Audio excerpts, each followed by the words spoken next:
ટૂંકી વાર્તા કડવા વેણ.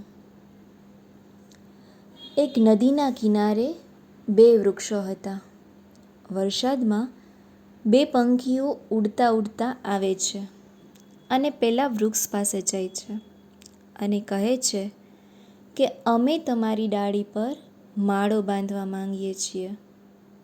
પેલું વૃક્ષ તેમને ના પાડી દે છે. પંખીઓ બીજા વૃક્ષ પાસે જાય છે. બીજું વૃક્ષ તે પંખીઓને માળો બાંધવા માટે અનુમતિ આપી દે છે. ધોધમાર વરસાદ ચાલુ છે. પેલું વૃક્ષ કે જેણે પંખીઓને માળો બાંધવાની ના પાડી હતી તે વૃક્ષ થડથી ઉખડી જાય છે. ત્યારે પેલા પંખીઓ કહે છે, જો તને તારા કર્મોની સજા મળી રહી છે.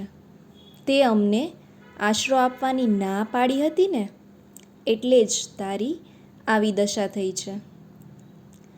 પંખીઓના કડવા વેણ સાંભળી વૃક્ષ તેને જવાબ આપે છે કે મારા મૂળિયા હવે કમજોર થઈ ગયા છે અને હું તમારા જીવને જોખમમાં મૂકવા નહોતો માંગતો, એટલે મેં તમને ના પાડી હતી. આટલું બોલી વૃક્ષ નદીના પાણીમાં તણાઈ જાય છે. માટે જરૂરી નથી કે કોઈના કટુ શબ્દો પાછળ આપણું અહિત જ હોય.